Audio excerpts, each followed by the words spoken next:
has not been kind to the nation of Iraq, a nation that's had to weather incredible destruction and violence in the last few decades, and certainly not by choice. From a large-scale invasion and years-long occupation by a global superpower to the crosshairs of an exceptionally ruthless jihadist organization to the center point of a long tug-of-war between the more powerful nations of the world, Iraq is a nation that's had more than its share of hardship. But even with everything that Iraq has been through, even with everything it's survived, the worst of all may still be yet to come.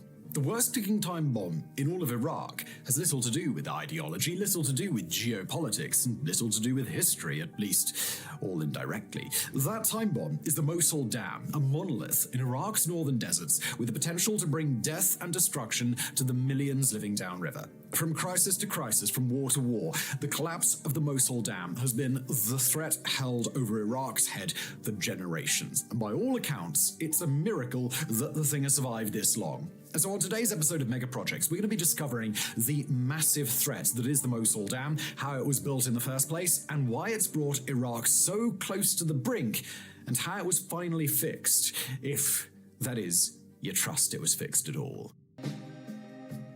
To trace the history of the Mosul Dam, we first got to focus on a single person, one around whom the entire modern history of Iraq has revolved for decades. Saddam Hussein. Born in 1937 and officially claiming Iraq presidency in 1979, Hussein would do a whole lot of things over the course of his 3-decade-long authoritarian rule, but one of those things was to build a big dam. Iraq had already been looking at building a dam north of Mosul for a few years before Saddam took over, and in fact, the potential project became a sort of revolving door for international experts who weren't inclined to tell Iraq what it wanted to hear. First, a British firm was asked to come in and evaluate the site, and then the Americans, then the Soviets, then the Finns and the Yugoslavs, and then the French, and finally the Swiss. The first 5 teams to come through and check out this particular site all agreed there were better places to form a massive dam instead of the relatively unstable ground in this particular spot of Iraq. And the latter 2 firms to consult on the site, the French and the Swiss, wouldn't ultimately take the reins in building the thing.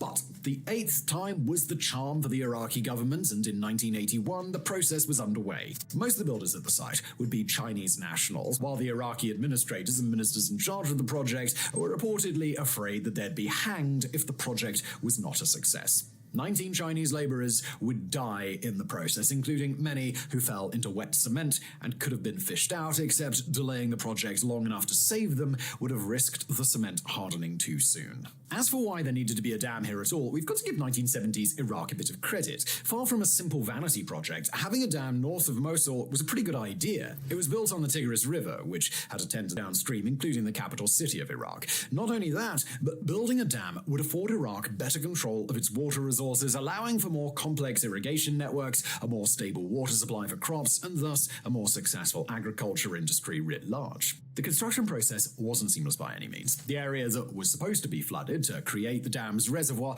happened to contain several important archaeological sites. But after a several-year mad dash in which several Iraqi and foreign archaeological expeditions dug out as many historical artifacts as they could, the water level eventually rose to swallow most of the landscape. The dam would start generating electricity in July of 1986, and since then, it's been in near continuous operation. So, before we get into the reasons why this dam poses such a danger, it's worth taking the time to discuss what exactly it was built into. Formerly known as Saddam Dam, in honor of Saddam Hussein, and today referred to as the Mosul Dam, in honor of the city it primarily serves, it's a hydroelectric dam with a main power station generating 750 megawatts, or just over 1 million horsepower's worth of energy. That power station includes 4 individual turbine generators, and the dam also includes a secondary power plant with an additional capacity of 250 megawatts and a secondary so-called run-of-the-river dam downstream that's responsible for another 82 megawatts. When the dam is at full capacity, its reservoir, Lake de Hook, holds nearly 3 cubic meters of water. That's 11.1 cubic kilometers. To collect that reservoir, the dam relies mostly on the flow of the Tigris, but also captures snowmelt that flows southward from Turkey. The dam itself rises 113 meters from the ground, 371 feet,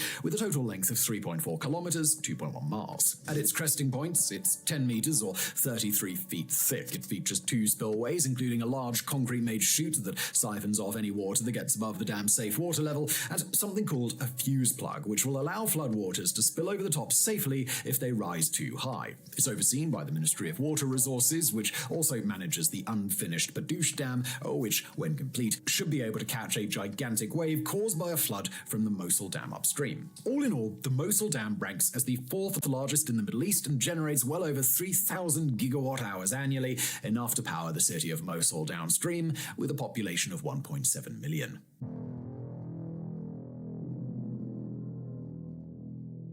Now, when it comes to the myriad